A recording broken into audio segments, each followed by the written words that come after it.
His Power Ranger. Okay. It's the Ownbey 15-minute news hour.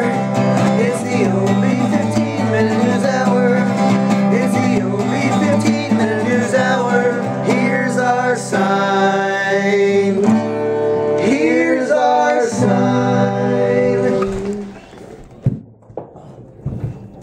Welcome to the first edition of the Ownbey 15-minute news hour. I'm your host, James Ownbey. And I'm Clay Ownbey. Tonight's episode is brought to you by this Three Stooges DVD collection that Christine bought for me for Valentine's Day. It has some of our favorite episodes. So it has Buffalo Bills, Wild Bill Hookup, and Just Plain Bill.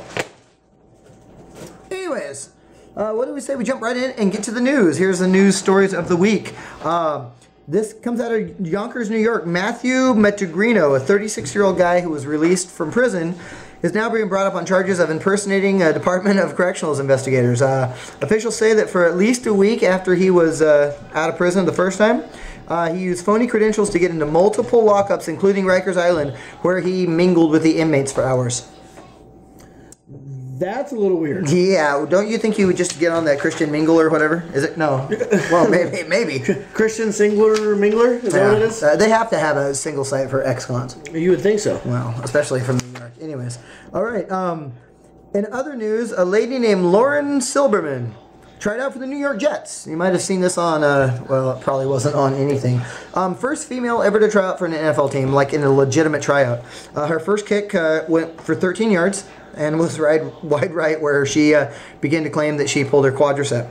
The second kick, it said that she struggled for at least 20 seconds to get the ball to stay on the tee, and her second kick went for about 19 yards. Now, if you're a football fan, you know that 19 yards is almost a field goal, or an extra point rather.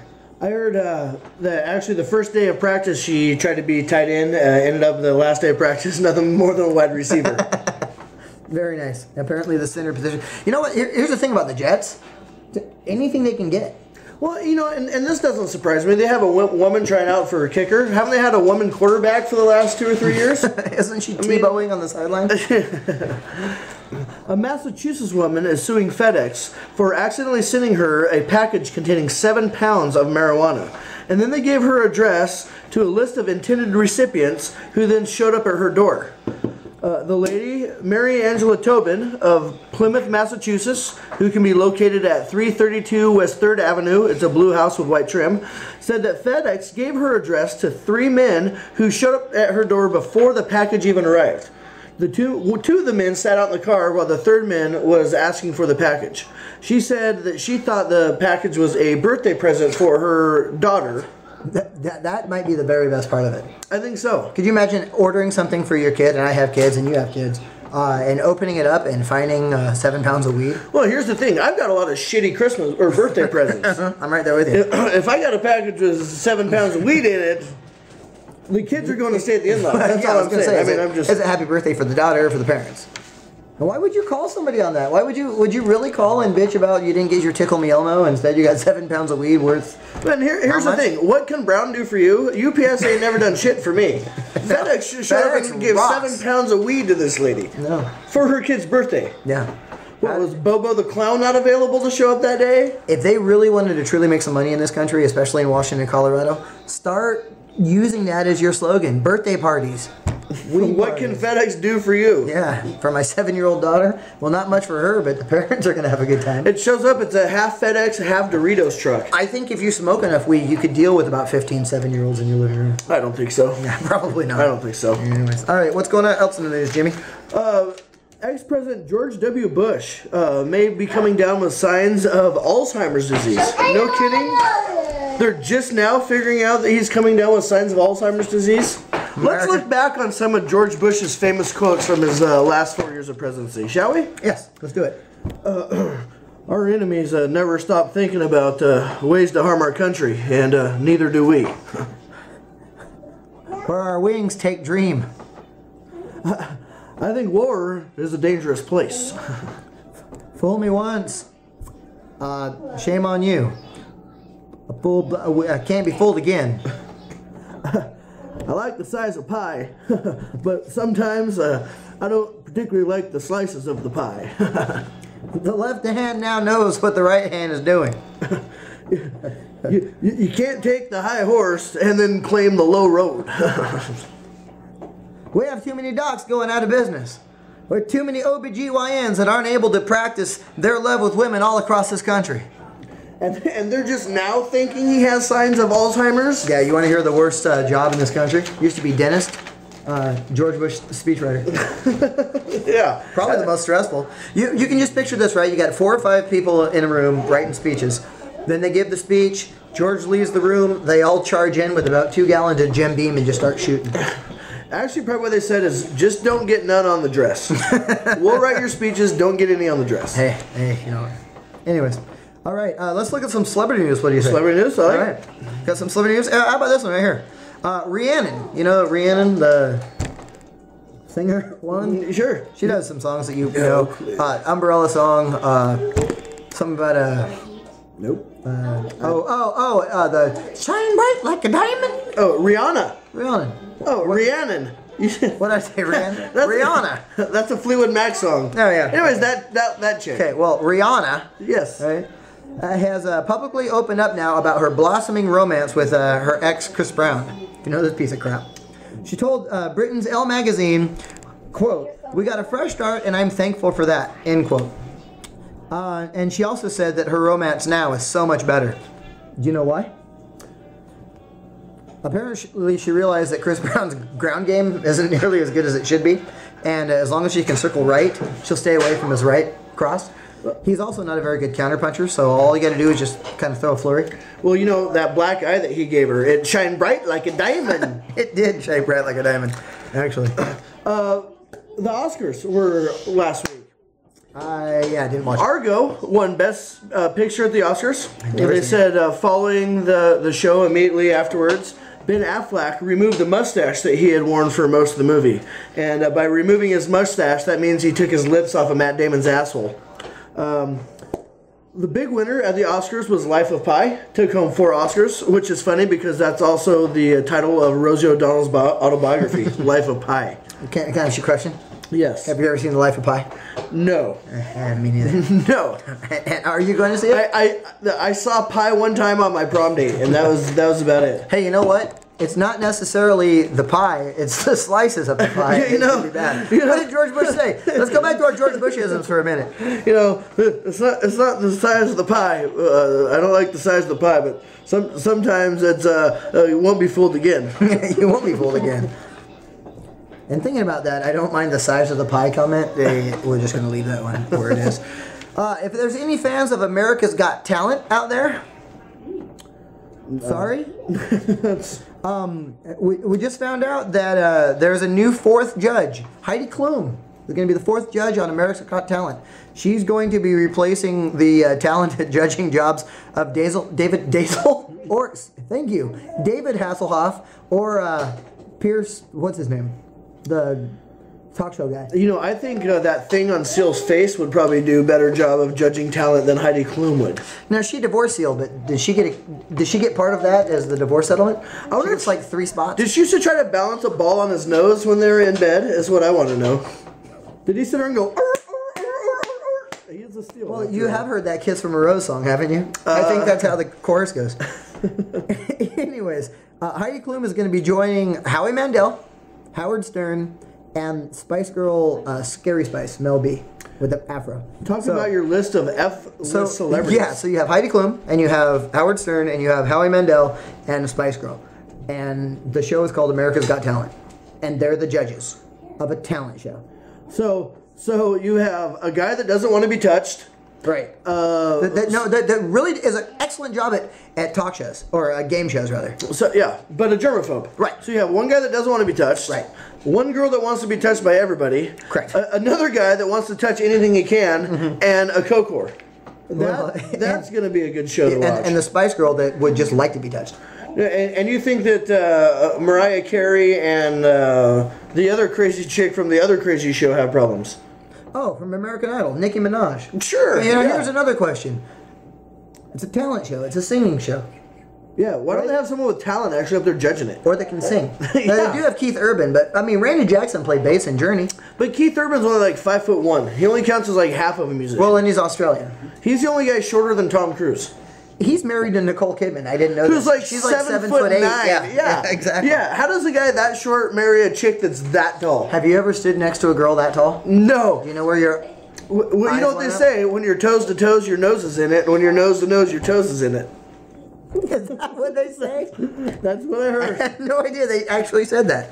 In more entertainment news, Morrissey. Now, if anybody remembers who Morrissey is, he sang with the Smiths back when, well, it still wasn't cool back then in the 80s or early 90s. Anyways, Morrissey has decided that he has a life again. He's publicly slammed Beyonce for her choice in handbags, one that he claimed has resulted in the extinction of rhinoceroses. I like a good handbag. Well, dude, I'll tell you what, Morrissey probably hasn't had a handbag since the mid-'80s. If you've seen this guy, anyways, he's got his lame-ass vegetarian values, and nothing against vegetarians. Dungus loves vegetarians. You know what? I have to say, not to interrupt you. No, you're Interrupt good. You're good. You know, I just have to say one thing about vegetarians is I enjoy eating the animals that eat the plants that vegetarians eat. So we're kind of connected there. I kind of see how that is. You see? Yeah. I eat the animals. They poop on the food that the vegetarians eat. So that's Okay. good. Yeah. That's kind of a weird. We're connected by deer poop. I would love to hear Ted Nugent's take on this whole situation. But anyways, his lame-ass vegetarian values have recently led to feuds with Jimmy Kimmel and Paul McCartney. He was set recently to appear on a Jimmy Kimmel live show, if you've ever seen that. But he refused to go on because the stars of Duck Dynasty were on that night, and he said, quote, thank you, quote, I wrote that down wrong. As for my reputation is concerned, I can't take the risk of being on the show alongside people who are, in effect, animal serial killers, end quote. Talking about the Duck Dynasty guys. Willie Robertson. Serial killers. I say that those guys have a really good duck blind. That's what I say. Yeah, I was gonna say. They eat well, and as far as animal serial killers, I mean, come on, really? What's the difference in going to Super One and buying some hamburger or a steak or chicken? I mean, it comes from an animal. They don't just like make that stuff in the store. My question is, how many animal cereals do you know? All the cereals I know are named after guys. Count Chocula, Captain Crunch. Yeah, there's not like there's like Fruit Loops has the toucan, but they don't call it toucan loops. Yeah, there's no Horseos. Well, that's in Korea. They have that, actually. Well, it's one of their best sellers. Horseos and Corn Horse, Raisin Horse, Frosted Mini Horse, and several Donkey Bites. Several others I can't remember. Anyways, going back to Morrissey, who gives a shit about Morrissey? Yeah. Is he even a thing anymore? He wasn't a thing back when he was a thing, to be honest with you. Yeah, and what's he have against Paul McCartney? Dude, Sir Paul McCartney, thank you very much. He was a Beatle. Yeah, he was a Beatle. Paul McCartney is the only guy that got gonorrhea in 37 different countries. I mean, and come by on. a chick with one leg. And half of that was from Ringo Starr. For this week's weather report, it is still cold and rainy outside, which sucks. Bring on spring. There is no pike fishing going on right now, which really irritates me. I can't hunt, I can't fish, and that upsets me. As not to be confused with Genesis, who I can't sing, I can't dance. No. So let's move on to sports news. Okay, we got sports news for you. Bring it. First of all, Minnesota knocked off #1 Indiana this week, which is really going to help Gonzaga's opportunity to move up in the polls. Absolutely. Final score 77-73. Apparently, Jimmy Chitwood wasn't available for Indiana. I'm telling you right now, at the end of that game, if they would have ran the picket fence, all they needed was a couple free throws down the stretch. Yeah, I like it. Would have been money. Very cool. The nice thing about this is, if you don't know or you live under a rock, Gonzaga University is ranked #2 in both the AP and the ESPN polls. If the #1 team loses, and they did, in retrospect, Gonzaga, by all rights, should move up.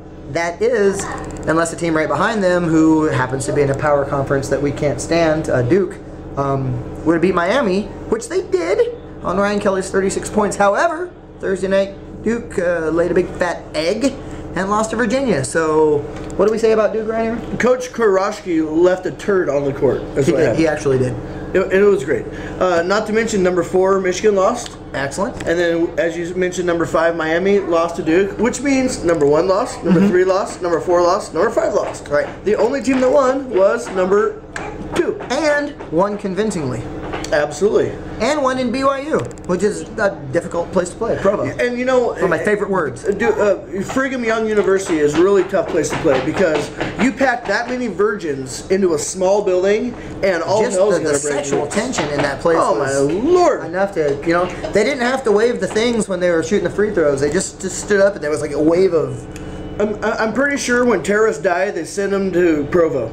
Do you want to know... 72 virgins in every Do you want to know what I think building. the worst... You know how Mike Rowe does that worst jobs in America? Yeah. Clean up after graduation night in Provo. I think that is probably the worst job in America. I would hate to work for a tuxedo company in Provo, Utah boy. on prom night. Oh boy. As we mentioned, Gonzaga won, beating BYU, escaping through the clutches of Provo, Utah, and then handedly whooping the crap out of Portland. Which, I mean, by all rights, we could probably take Portland, but on a national scale, it was a pretty good job. I mean, good job. Go Gonzaga. They better be ranked #1. They should be.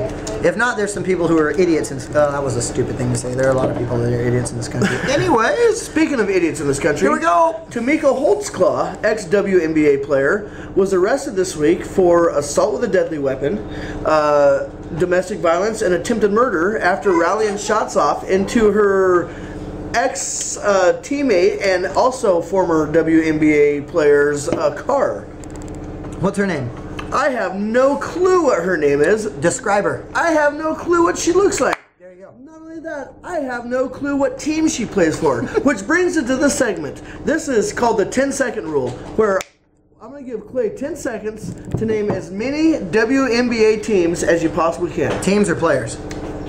Players. Let's go players. Wanna go Let's go players? players.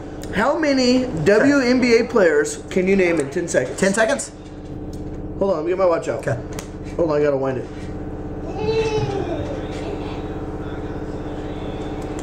Okay, on your mark, get set, 10 WNBA players. Okay. 10 seconds. Okay. And go. Sue Bird, Lisa Leslie, Lisa Lobo, Sheriff Lobo, Los Lobos, Matthew Dellavedova, Jimmer Fredette, Kurt Rambis before the mustache, actually after the mustache, Tamika Holtzclaw, the homely chick from Gonzaga, the really tall, weird one, Nipsey Russell, or Bill Russell, or Bill Bradley, Bitzer. Time! Damn it! Officially, you got 7. Oh, yeah! You got Tamika Holtzclaw. Okay. Sue Bird. Okay. Lisa Leslie. Yep, okay. Lisa Lobo. And Matthew Dellavedova. Awesome. So, there you Okay. go. Not bad. Not Yeah, bad. Not bad. Not that's bad. Not bad. Way to go. All right, cool. In music news. Oh, sweet. Good music news this week. Good music news this week. We happen to go see one of our favorite bands of all time, the Reverend Horton Heat. Which brings me to a rant about opening bands that suck ass. Oh my god, we saw this band, Guttermouth. The worst band, so bad, I swear to god Helen Keller did their sound. That's how bad this band was. You couldn't understand a thing the guy said. All he talked about was how much he charged for giving blowjobs and heroin. That's all he talked about. There was something about something tickling the back of his throat. He tried to turn it into a roast by making fun of the 15 people that were standing in front of the stage. And some of his roast jokes were like, you have receded hair, you're wearing a flannel shirt, where'd you get that trucker hat? That You have a truck stain stop? on your couch. You have dirty dishes your in your mama's sink. got gold nipples. Wipe your butt. Well, and then he had the audacity to say, we're a band of 5, and we will challenge you out in the crowd. It just so happens that we had a band of 5 there. We did. We did. Most of Cold Shot and part of Smoke Wagon were there. I would have loved to see a 5-on-5 battle to the death cage match between us and Guttermouth. I'm calling Guttermouth out right now. You gonna call out Guttermouth? I'm calling Guttermouth Call out. him out. Smoke Wagon and Guttermouth in a 5-on-5 battle royal match in a cage. Steel cage. Bring it. Bring it, Guttermouth. Now, are you talking like Battle of the Bands or Battle of the Bronze? I'm talking about Battle of the Bands unless we lose, and then Battle of the Bronze. I like it. If we can beat them musically, which we can, we're good. Okay. If they beat us musically, then we might have to bring out the steel cage and have a fist fight. Okay, I like it. I mean, Hey, you can't beat it. absolutely. Any other rants that you want to go on tonight, James? Yeah, actually I do. As athletes with a porn star mustache You see this in baseball now quite a bit. The pitcher for the Yankees, Jabba Chamberlain, is sporting the 70s mustache. I mean, come on. Give that up. Steve Sachs, Don Mattingly, Dennis Eckersley. John Smoltz. Awesome. You rock the mustache. That's good. Come on. Now, bring it a little more modern age. Unless you have, like, the... Raleigh fingers. The Raleigh fingers. Or you twist it. Or the Sam Elliott. Yeah. Like, if you have half a broom on your face, right. you can rock it. That's like 3 different colors. Yeah. The little Cody Rhodes, Adolf Hitler little thing has got to go. Come on. And if you rock that big mustache, you have to say a lot of Hispanic words like Sam Elliott does, like, hey, compadre, amigo, or, you know. Taco Bell. Yeah. Don't eat the big white mint. Meat, beef, it's the other what's for dinner. Beef, it's what's for dinner. It's the other red meat. It's the other red meat for dinner. I have a rant. When you go to the grocery store, out in front in the parking lot, where they have the handicap parking, and then some places have them, some don't. The grocery store I go to happens to. She knows what I'm talking about. They say compact, right? I drive a Oldsmobile Alera, so you could actually fit it on this table. If you drive an Escalade, that's not a compact car. If you drive a Expedition, not a compact car. Okay? Go park somewhere else. There's no need for you to take up 2 spots right in the front because your fat ass is too lazy to walk 20 extra fucking feet. Okay, I have a question to ask you. It pisses me off, dude. What? I hate that. What if, and you see this all the time. Someone pulls up in a compact car and they get out and their ass is way more than compact. Their ass is bigger than Escalade. Dude, do you Can think they still park their car there? Because when they get out, they take up like 3 parking spots in order to get out of their car. See, it's the car, and that's one of the problems. Is if you pull in a compact car and you weigh 750 pounds, you can't get out if there's another compact car. If there's an Escalade parked next to you. Exactly. Okay, if my Oldsmobile Alero is parked next to your Fiat when you pull in and you pile your friggin' rolls out and it slaps on my car, I'm not gonna get pissed off about it because you're driving a compact car. Just follow the rules. Like the person that drives the wrong way on the Arrow. You ever see that douchebag? Oh, yeah, I love that And it's guy. always somebody driving like an H7 and it takes up and they're scraping bumpers and you pull out like you're supposed to and you go to drive and then they're looking at you like, oh, I'm gonna do a turn and get in your spot. No, you're not. Okay. No, you're not. I have a rant. How about people that leave the goddamn shopping cart sitting in the parking space? So when you pull up, you have 1 or 2 choices. Either try to jimmy your car around the shopping cart or ram into the shopping cart, plowing that into the car in front of you. Like, who's done that? I've done that. But, I mean, come on. The shopping cart rack is like 20 feet away. You can't walk your sorry ass over there and put your cart away. It goes back to the whole thing I have to wreck somebody else's car Right, because you're too lazy to walk. Yeah, it goes back to the whole thing about you can't walk an extra like 35 feet. But I guarantee you what, if they had like a big Haagen-Dazs display in the back, your ass would be sprinting to that. So, dude, when you drive, obey the fucking rules that everybody has to obey. I have to obey them. You have to obey them sometimes. And that brings us to bicyclists. They ride down the middle of the good dang road and they pull up the motherfucking stoplights and they park right in front of you and you have to wait for them to get their jolly little Speedo out of your goddamn way so that you can proceed down the road. And they have their cutesy little helmets on and their little stupid freaking mirror there so they can see behind you. You know what? Here's what I say. Rule of big. Squash, just like grape. The thing about bicycles is the same thing about walkers. And they say, well, if you're doing the speed limit, that's fine. If I could walk 30 miles an hour, I still wouldn't walk down the center of the street. I'd walk down the sidewalk. And now they have the sidewalk and then they have the little bicycle lane. So what? I mean, it can't be a penis envy thing. No. You're riding a bicycle. Yeah. So just ride on the side of the road and do us all a favor. And when you pull up to the light, make sure when you go, you are doing 25 miles an hour when you turn because most of the time you have to wait behind them. You know, I actually have to admit, I did walk 30 miles an hour the other night. I had the chili con queso dip and washed it down with a half a fifth of gin. And it was not good. I definitely was walking 30 miles an hour back and forth to the bathroom. It can kind of work on you, can it? So, thank you all very much for tuning in to the first edition of the Ownbey 15-Minute News Hour. Remember, the Ownbey 15-Minute News Hour is sponsored this week by the Three Stooges collection. This is 1937 to 39. Good stuff going on here. So if you see this at the store, pick it up. It's kick-ass. Now time for our exit song. All right. Oh, we have one. that was the 15-minute Ownbey News Hour. All right, thank you so much for watching. See you next week. It's the 15-minute News Hour. It's the Ownbey 15-minute News Hour. That was the Ownbey 15-minute News Hour. Here's our sign. Here's our sign.